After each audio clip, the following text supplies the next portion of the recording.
Alright, what it do? I'm back again, and we gonna do four. No, I did part four.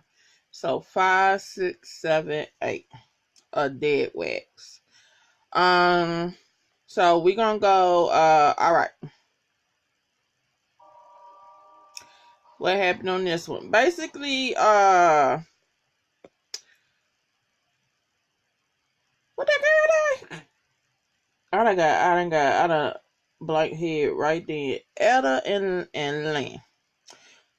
Part 5 is them going to Big Bear, and they need to talk to Tuck Wilson. Now, from the last episode, he was the college DJ that listened to only a second of the Litman Lack. And when he did, he went caca.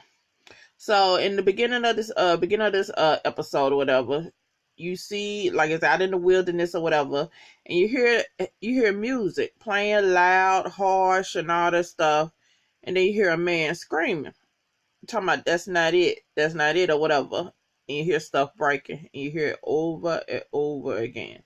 Now that's Tuck, that's him. So we leave that. Get to Brumman, the black detective and all that stuff from earlier. He is casing, well, basically watching Lynn's house. And so he gets out the car and goes to the SUV because Etta and Lynn in the truck. And Etta tells the cop, like, listen, he's sick. He had bubble guts, loose bowels, throwing up shit and piss and crying, and all that stuff all last night. And I'm finna take him to the emergency room. And he said, well, I could call a bus. I guess that's what they call ambulances or whatever, EMTs and shit. And so she said it'd be quicker if I could do it be quicker if I just go on and take him. And he was like, well, all right, I'll follow you then. And so he goes to his car. She tells homeboy to go in the back seat, pull out her black box, and put it on your lap. And she tells him how to work the controls on that black box, right? And basically what it does, it fucks with the radio signal, radio frequency up in homeboy's car radio, and blares it that homeboy dare near piss shit at pants and jump out the motherfucking car. And so when that happens, that distracts him and they haul ass. And so he had while they on the road to go see Tuck, he like, what the hell, is that even legal? How you doing that? And she basically, tells about, radio frequency, radio waves, something about the Cuban government, US had used some kind of radio frequencies that had diplomats' ears bleeding while they were sleeping, turning them crazy. And so some folks saying that's a conspiracy theory or whatever, that didn't really happen. And she like, oh, really? Like that. So that's how that come to pass. So they go to Big Bear and they go find Tuck. And homeboy look worse for wear, y'all. He been through it. And so when he opened the door and all that stuff, Lynn, like, I thought he'd be younger looking and stuff like that. That whatever he heard, that craziness or whatever that took over him, it aged him so bad. And at first he wouldn't let him in. Until Lynn started motherfucking coughing and he recognized the symptoms and really looked at him and all that stuff, and then he tell him to come in. Because he see that Lynn is suffering from the same thing he's suffering from. And so they go and ask her. So they sit down and Etta asks him, like, okay, where's the Litman locker? Where is it? I need it. And he started going off on a spout. And he basically says that he can only find 10 perfect albums. If you play it, it'll drown out the sound. and basically calm him, and it balances the frequency, because where this series is talking about all living matter have its own frequency, which is true. Matter does have its own frequency. That's how and it can affect all parts of your body. Just like just like how you hear a happy song, your favorite song, and what it does to you. Or if some folks hear a certain vibration or so a ping, it makes them nauseated. It disrupt their motherfucking balance in their body and all that stuff. That's basically what he's saying. So he said he got 10 albums that perfect albums that does it, but he hid them in the woods because he don't want them to get motherfucking ruined. So he gets they ask him about the Littman, again, the key record, it's 3 keys. And so he gets up, it looked like he's going to get it or whatever. And so she goes and looks through his stash of records.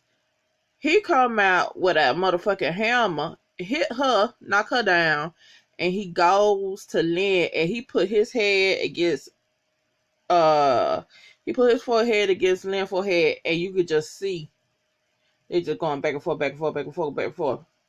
And he said, I could hear it resonating. Don't you hear it resonating? And it basically jump started Lynn and all that. And so he said, I could take care of that for you. And I thought he was gonna kill Lynn, but some kind of way, I think, was it her? I think she pulled him off from him. He hauled ass and ran out the cabin. And so Etta went after him, and Lynn was far behind. He wasn't that far behind, but he was stumbling. And so we see Tuck running through the woods and all that stuff. He's talking out of his head. He going in circles, and he's trying to get to where where he got all his notes and the perfect records, and also one of the key records. So before he get to where it's at, homeboy Lynn finds him and kills his ass, bludgeons his head in. And so Etta, she shows up, and he said he tried to kill me like that. And so she follows where, Tuck's eyes, his dead eyes is looking out to like this. And she follows and she looks under these rocks, and she finds the damn suitcase with all, with like albums and notebooks, and she finds one of the key records. And let's see what else happened. And that's it. That's it for part 5. So we go to part 6. We're gonna get on to part 6, y'all. Why is it so loud? My bad, y'all. And so we start off with part 6. Now, mind you, early part of the series, there was this dude that, basically hired Etta to find find this record. But that nigga dead. You could tell it's him due to, the apartment and all that stuff, but you see a whole lot of dust. You see headphones, right? And you see somebody walking, all in black, walking, leaving a place of residence. And I'm thinking, what I'm putting together, I said, okay, so that's that wrapped up motherfucker from part 4. That's who that is. That's what I'm gathering. So they go and they look through the notebooks, and they see all the different signs, like the sigils and all that stuff, the Littman sigils and all different type of other shit, right? And so she decided that she wants to go to she gonna go to her dude. The dude that basically taught her everything she knew. Orman. And that's the one, okay, when we first meet, that's Ted Raimi. I kept saying it's Sam Raimi, but that's the director. That's his brother. But Ted Raimi, he when we meet him, when he first come into the scene, you see the red and black beetles. And he said those are rare beetles. They were genetically mixed with a rare strand of bacteria from the Prehistoric age or some shit like that. That's what he's saying. And so they go to where he's at. Right. It blood everywhere. Flesh everywhere. When she walks in, she's stepping on dead beetle carcasses. Homeboy dead. And she feels some kind of way. And I can see, and I saw, like, you see emotion coming off of her. And I guess being to the fact that he probably, raised her somewhat, if you want to call it that. So she feels some kind of way that, that a surrogate parental figure of hers is gone. So excuse me, y'all. So she's trying to gather herself together, which is hard. And but she tried to hold her shit. And she tried to calm down. But like I said before, it hits her. And so they remember when Tuck Weston was talking out of his head, he started talking about a Lily Child. And they said, who is a Lily Child? Now, mind you, Lily Child is the chick from the flashback episode. I'm thinking that's the Asian lady. And so Tuck saying, oh, she's the skin of the apple that rise on top of the snake or some fucking shit like that. She's should we call her a lynchman? She works for the dude that that's all wrapped up in all that shit. So she works for him. So once they leave there, they try to go to the dude that hired her. But see, they don't know that nigga dead. So they like knock on the door and they say, well, maybe he gone somewhere, and they leave. So they don't know that, he's all dusty. And so we go, like what I said, y'all, what did I say? I told y'all that their girlfriend, so it shows the girlfriend, she's looking at wedding dresses, bridesmaid dresses. In her mind, she already planning that motherfucking wedding. Now, mind you, she ain't talked to homegirl Etta in like 2 days. And so, but the thing about it seemed like they missed calls. Cause I thought she was dead quick earlier than that, but come to find out she wasn't. And so Etta calls her, leaves a message, and Etta is about at the end of the rope. She don't know if she gonna make it out of here alive. And so basically she calls Lena, that's her girlfriend, Lena's phone, and basically said, if I make it out of here, yes. My answer is yes. Talking about she gonna marry her.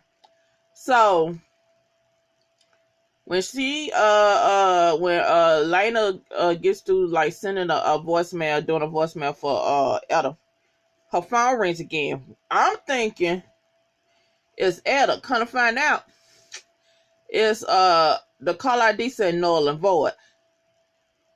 That when Tuck there's that flashback episode when Tuck asked Lily, who the hell is that? The dude all wrapped up. She said that's null and void. So I just thought she was saying, oh, that's none of your goddamn business. Oh, don't worry about that. Come to find out, that's what she called him, null and void. And so, call ID null and void, y'all. So she answered the phone. I said, well, she dead.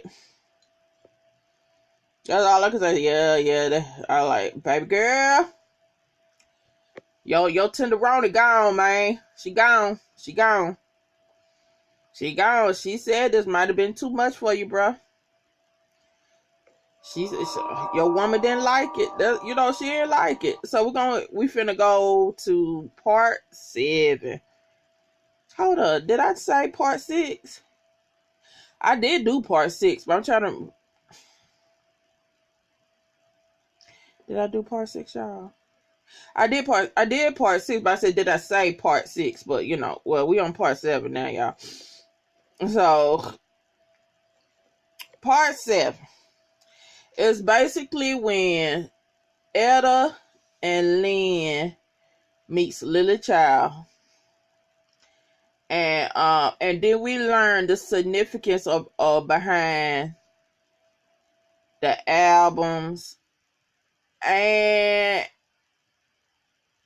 the name, really the name of the album, that Litton Lacquer. So the woman comes, so they go to that White House that was in that flashback episode, and they go that same lady, man, you from 1997. Well, but motherfuckers song, yeah. She don't look like she aged today, even though we know that's the same woman or not. I'm just saying. I'm just saying. So, she tells him to come in. And she said them Beatles. Her family used to own them Beatles that they used. Basically, it's them Beatles that Orman cultivated. And she said that the Beatles were in tune with their music.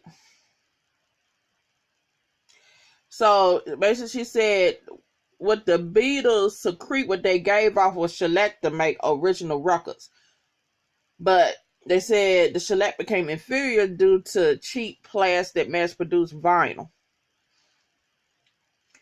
And so what I'm gathering is, being that's the lacquer, the red lacquer, that comes from the Beatles. And being that it's something special about that lacquer, about the stuff they use for them Beatles, and the different frequencies they use for like each album and all that stuff, it produces a certain effect that is wanted. And for what I'm gathering, what kind of effect? Because they saying you finally get to see the true Earth, see how Earth truly is. So I'm guessing once you hear all the albums like how it's supposed to be sound, you be able to see beyond the veil. That's what I'm thinking. A whole might be wrong, I guess. Cause so like she's saying, like, did you know the secretion from a lac beetle can be tuned? Just like I said before, just like all matter has its own frequency. So she said you could tune it. So just like you could tune everything, all matter resonates. All matter give off its frequency.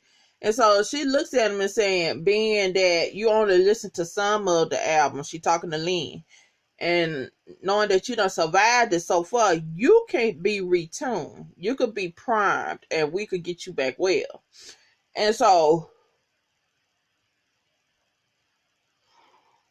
but for that to happen, they need all of the albums. And so, for what I'm gathering, the album's been in her family possession, or been in her possession for years, but it hasn't been in her possession for a long time and shit. So, they got them. They was able to find them. And so, what is they gonna go and do what needs to be done for for him. Cause Lynn, his only objective is that he need to get better. Etta ain't trusting it. She's a little too weary, which she got every fucking right to be. She got every right to be, y'all. I ain't gonna even much fucking lie. So it's three. They go in this room. Three stands where each got record players, and then in between them, it's three. They all catacomb almost to make a triangle, and in the middle is this. They call it the sweet spot or whatever, and it has the symbol for I guess for the main. Is it all the symbols on the floor put together, and they make it the let me lock or whatever. And so the lady says she gonna need follow my lead. I'm gonna count backwards from 3 to 1, and then after that, pull the lever, and you two get in the middle and everything. So they do that. They sit down, but something ain't right. When the music start playing, they all woo, woo, woo, woo, and they like, hold the fuck up, what's going on? Something ain't right. And they like, cut it off like that. They can't cut them off, y'all. So I'm guessing they done got socked the fuck up, right? And so next thing you know, they like wakey. They wake up and I try to see, did she die? Who died first? They are both, well, they don't wake up first. So they all strapped to these two motherfucking type of structures. Homegirl, Etta, she just strapped down on the table. Lynn, he got this look like this clamp on the back of his head. So I said, yeah, he finna get fucked up. And so out of the motherfucking shadows, who we see? Etta's motherfucking mentor, foster dad, whatever the fuck, the dude that works on her black boxes. And I knew something was up, cause I'm sorry, y'all didn't, when y'all did the mask from, y'all should have really covered his eyes, cause his eyes are so distinct and all that stuff. That's what happens, y'all. Part 7. That's what happened at the end of part 7. So here we go. If we go to the last part, y'all, the last part is kind of sad. And it has one of those, what you want to call them? You call it ambiguous endings, open endings. So you don't know you really don't know the outcome. But you could probably put 2 and 2 together and make out your own. So homegirl wakes up out her stupor. Etta. She hearing screaming, y'all. She looked to the side. Guess what happened? Pauline. His head is in a box, and he getting eaten alive by the mammoth fucking beetles, y'all. They all gonna be no mouth, ears, through his eyeball. They done ate his eyes out and every fucking thing, right? And this right here is the first time ever I done seen like true emotion come out of Etta. That bitch is screaming, which I don't, listen, bitch, I don't blame you, because I'd have been hollering, screaming, bloody murder, bitch. And so, mind you, while this happening, she's seeing sparkling lights and all this stuff. Her mind is just, her body frequency is just all kind of fucking ways. And so, but she got to get prepared for the final task. You know, she don't listen to all the 3 records, you know, the key records, but so she got to go through the, I guess the last one, which is the Lipman Locker. So we find out, like I said, Orman is the man who, pressed all them albums. He is a Lipman Locker. No, well, he's the dude that created those albums. Now, mind you, I'm about to fuck up his name. Mind you, they said they thought that motherfucker died. He supposed to have died from a heart attack, y'all, in 87. Now, apparently, homeboy been alive and motherfucking kicking. So he tells her, do you remember what happened when I caught you stealing ruckus when she was young? And he said, I didn't turn you in. I took you aside and I asked you a question. So what was the question? And you know, it's hard when the rain falls in the garden and no one is listening. What is the sound that it makes? And he like, you remember your answer? If no one hears it, then it could sound like anything. And you remember what I said in return? This is him asking her. If it's anything, then it's every fucking thing. And we all had to be deaf to the fall of rain, and that sound, if anything, has grown into a new pure anything, and everything awaits. So my thing is this: I guess what he wants to do is he trying to purify everybody, prime everybody to get ready for this new thing? Because basically, what he doing, he is pressing new albums, right?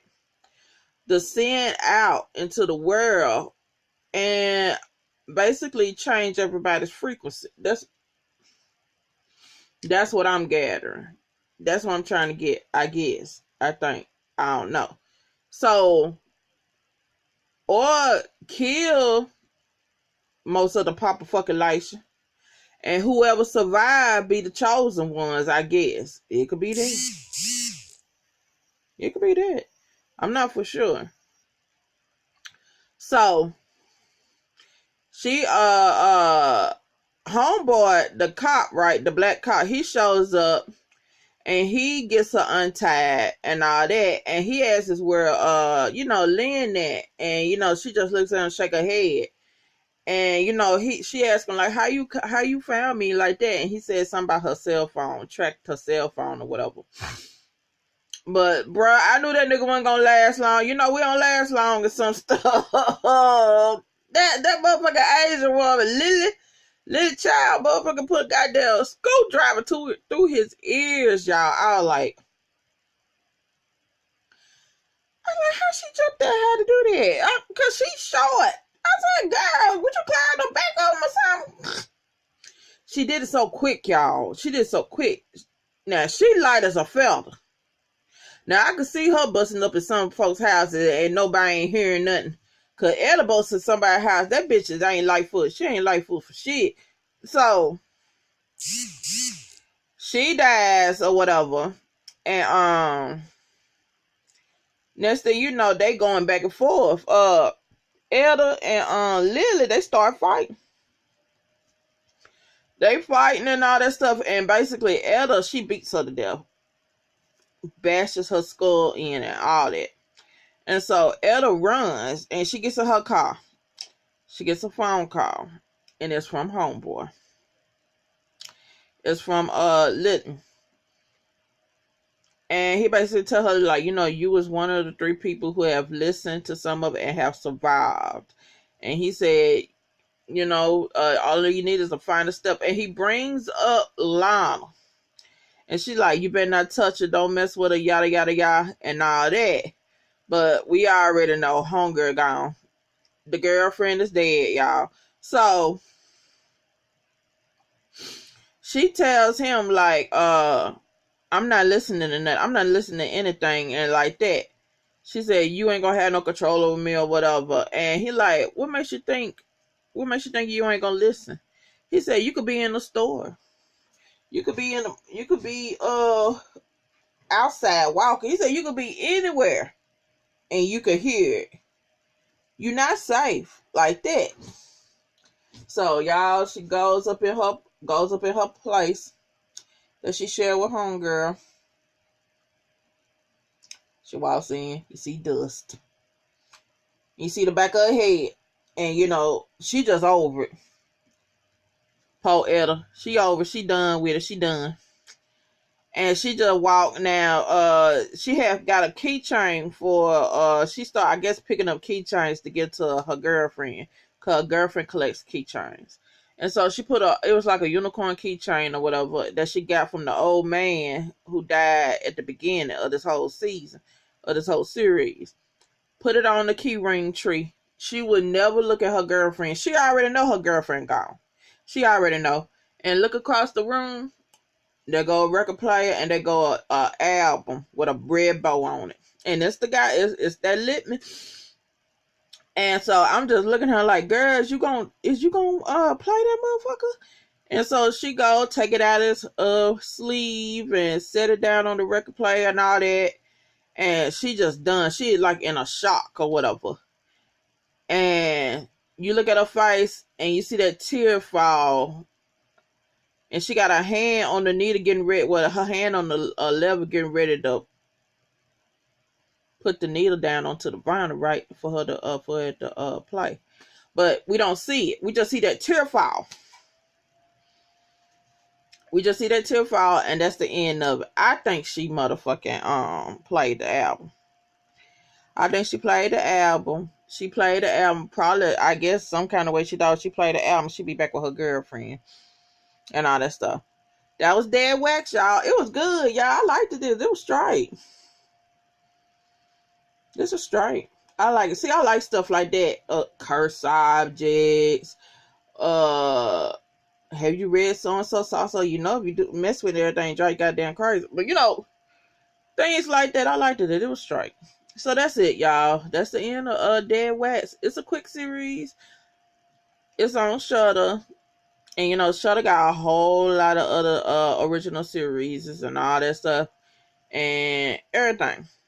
So, if you like it, like, share, subscribe, comment down below.